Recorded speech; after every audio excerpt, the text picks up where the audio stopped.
Prime Minister, thank you for taking our questions today. Just to clarify, are you apologizing for anything today? I will be making an Inuit apology this afternoon, but in regards to standing up for jobs and defending the integrity of our rule of law, I continue to say that there was no inappropriate pressure.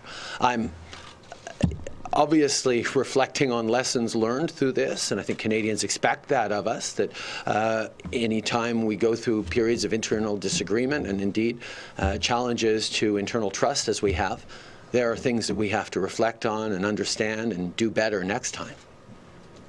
In recent days, I have reviewed the testimony from the Justice Committee, including that given by Ms. Wilson-Raybould, Gerald Butts, the Clerk of the Privy Council, and the Deputy Minister of Justice and Deputy Attorney General, recalling various interactions.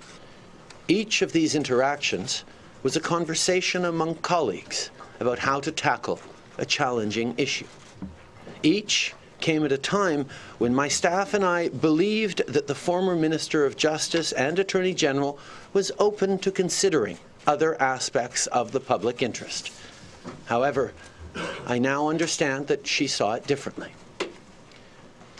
What has become clear through the various testimonies is that over the past months, there was an erosion of trust between my office and specifically my former Principal Secretary and the former Minister of Justice and Attorney General.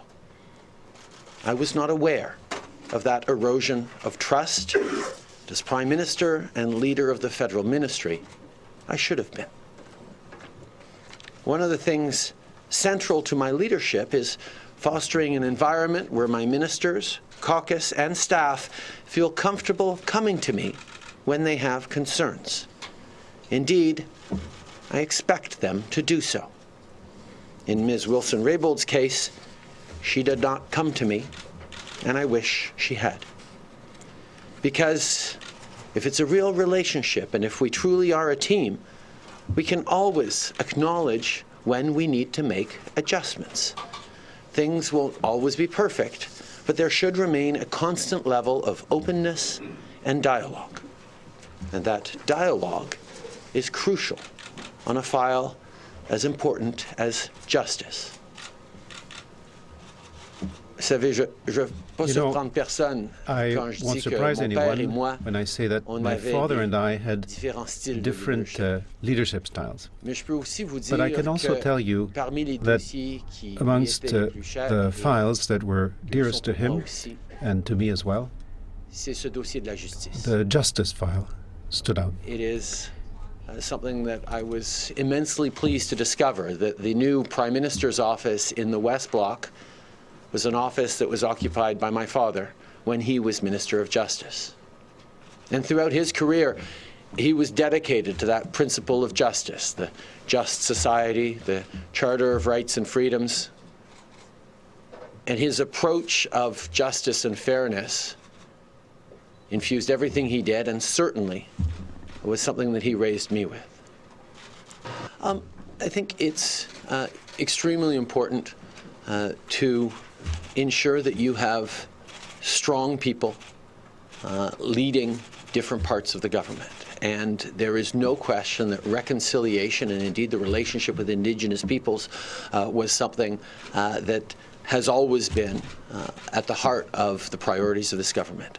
So looking to have a strong leader whose engagement in Indigenous issues has been lifelong and whose thoughtful approach on this was something that I relied on quite significantly, particularly as we were moving forward on historic legislations like Child and Family Services, which is actually about empowering Indigenous communities and Indigenous leadership to control what happens to their children instead of having the federal government or provincial governments do that.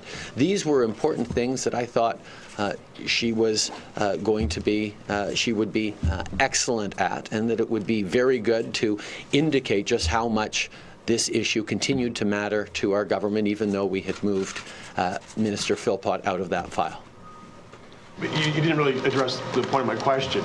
She had a fairly plausible explanation of why she couldn't, in good faith, take that job on, because she didn't want to have to enforce the Indian Act that she'd spoken out against previously. Why not leave her as Justice Minister? And do you regret not leaving her as Justice Minister? I think as we look back over the past weeks, there are many lessons to be learned, and many things that we would like to have done differently, and that is certainly part of the reflection we need to have going forward.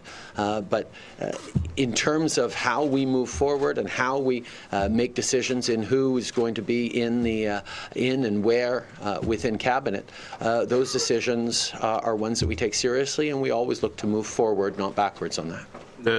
Hi, Prime Minister. Jerry Buss testified yesterday that when Jody Wilson-Raybould refused the offer to move to Indigenous service, he advised you that you needed to move her anyway, because if you let a minister veto her appointment, you would lose control of your cabinet. Is that why you didn't leave her in the Justice portfolio or moved her to Veterans Affairs? No, any decision to move a minister or make changes to cabinet has multiple reasons and reflections and motivations, and there were already many decisions that had been made and were in the process of being made that there wasn't any question of moving backwards on.